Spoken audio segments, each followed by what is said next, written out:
Good morning, Gallatin County. It is Tuesday, and we are on day 12, I believe. I come to you today with a special book. This is going to be a nonfiction book that actually tells a story about something that really happened to the author. And the author decided to document what he was seeing. So, this is called a documentary. But it's a nonfiction piece because you will learn something from it, even though it tells a story. But I was inspired yesterday.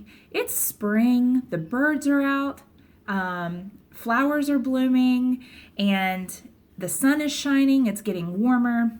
And yesterday, I happened to look out my laundry room window, and we have a tree there by the window that has had a nest in it for 4 years.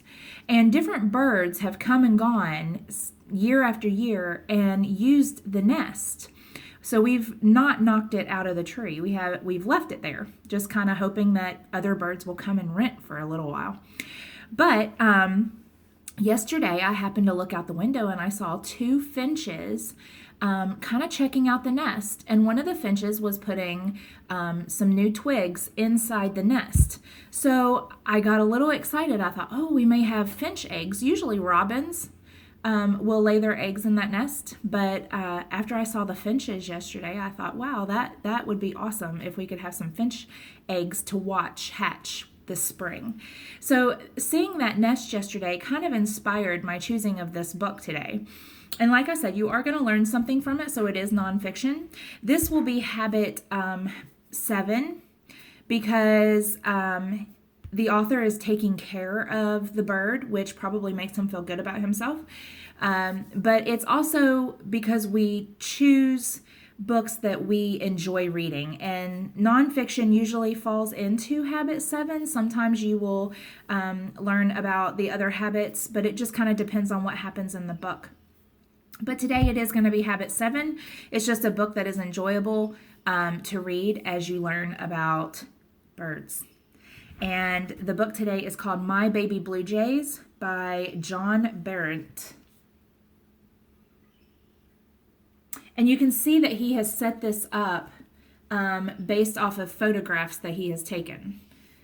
And this is one of our Dolly Parton Imagination Library books that my daughters have gotten in the past. It's just a really good book. If you're not a member of that program and you have a child that is under the age of 5, you can call our Family Resource Center and they can get that set up for you. You will get a book a month.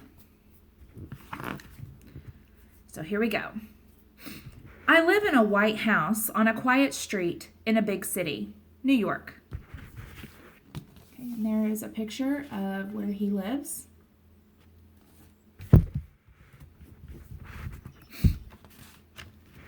There is a small iron balcony just outside the windows of my office, which is on the 3rd floor.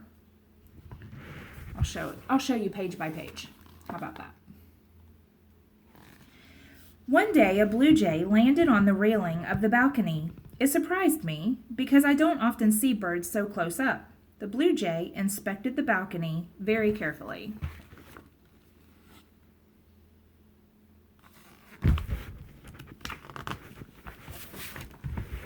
Then he flew back to his wife in a nearby tree, and they chirped to each other. He must have told her that he had found a place where they could build a nest. Do you know why I think so?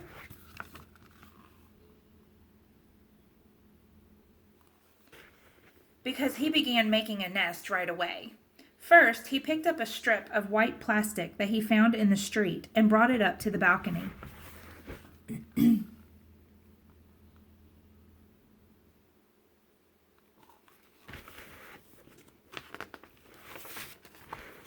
And then he and his wife added twigs and grass until the nest was finished. You can even see the original strip of white plastic sticking out of the top.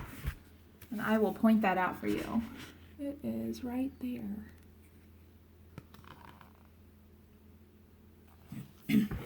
Very soon, Mama Blue Jay laid an egg in it. In fact, she laid 3 eggs. Then she stood guard over the eggs to protect them from cats or squirrels who might come along and steal them. I kept a lookout too.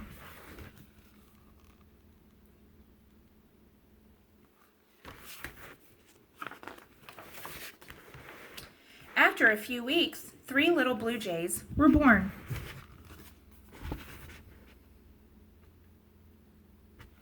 You know, I like that the author thought ahead.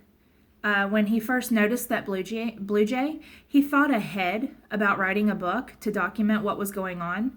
So he did use habit 2 because he had to plan this out before it actually happened because he was taking pictures along the way. I like that. They settled into their new home and were very curious about anybody, like me, who took a close look at them.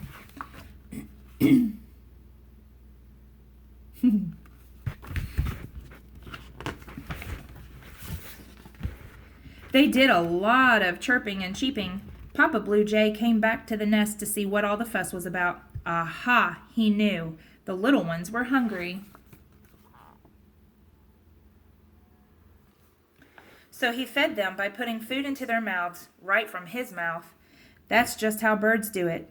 And what do you think he gave them to eat? Bugs and worms.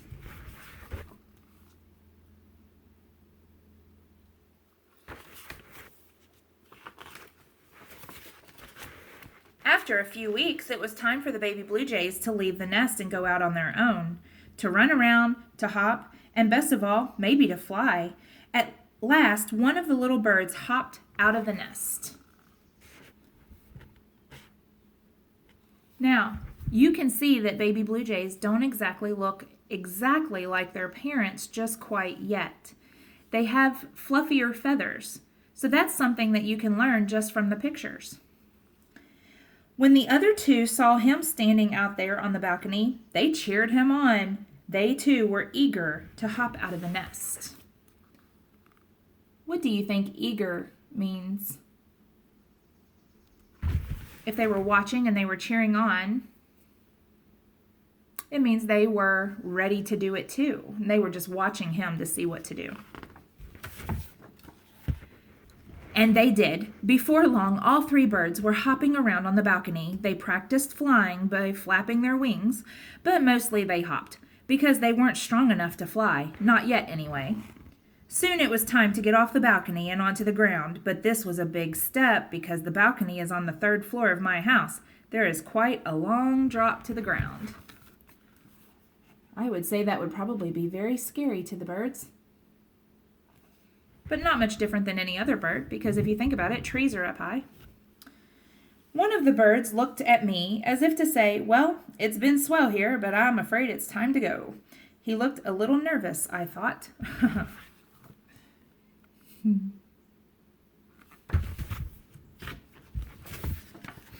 But he gathered up his courage and he squeezed between 2 of the bars and out into the air. As he fell, he fluttered his wings frantically. Not enough to fly, just enough to slow down his fall a little. He landed with a thump, not a bad one, and he found himself on the doormat in front of my house. Being a cautious fellow, he looked first to the left and then to the right. What do you think cautious means? If you said careful, you're right. Then he took one last step back up at the He took one last look, back up at the nest, and without further ado, he stepped off the mat onto the brick courtyard and hopefully into the big wide world.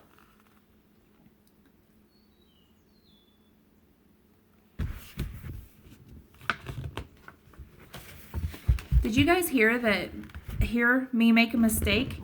And when I realized I made the mistake, I went back and I fixed it? That's what good readers do. You should do that too. But first, he would have to make his way up a few steps to get to the street. He still couldn't really fly, and as hopping wasn't going to raise him up high enough to get up the steps, what should he do? He thought about it for a while, and then he did 2 things at once. He hopped, and he fluttered his wings.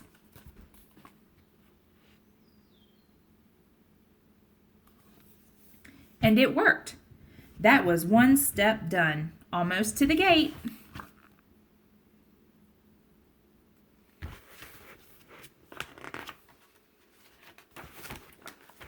At last, he reached the top step, and he looked out through the gate at the sidewalk. Once again, he looked first to his left and then to his right. And then he took his first step, out onto 87th Street.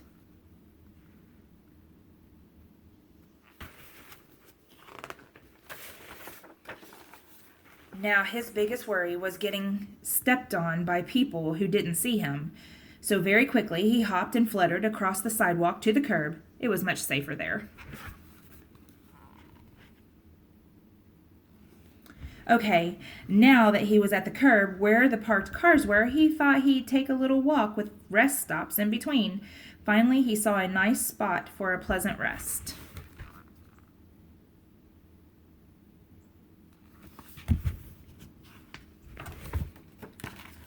He hopped onto a wooden fence around a small garden at the base of a tree a few houses up the block from mine. He was enchanted by a pretty pink flower. He'd never seen anything like it before. What do you think enchanted means? If you said that he was excited about it or he noticed it and it caught his attention, you're right. He took a breather because his first walk had been a strenuous one. Nobody would make the mistake of stepping on him here. Strenuous just means challenging. And I would say he's worn out. His little legs, he's hopped a long way. I thought I saw a little smile of satisfaction on his face. Do you see it? Later that day, he came back to my moss garden to say goodbye. I told him I would miss him, but I would always remember him and his brothers or his sisters, because to tell you the truth, I couldn't tell which birds were girls and which ones were boys. But I did know that the big bird who laid the eggs had to be the mom.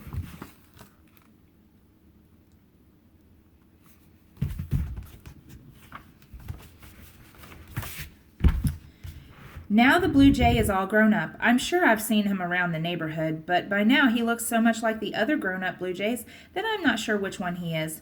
He's probably one of the birds who fly into my backyard once in a while and take baths in my fountain, like this one. And that's how the author ended the book. But wow, what a great way to learn about birds. This author was very clever. When he first started seeing that the birds were making a nest, he decided to document that and take pictures along the way and then use it to make a book. How genius is that? Guys, I hope that you have a great day. I will see you tomorrow. Bye.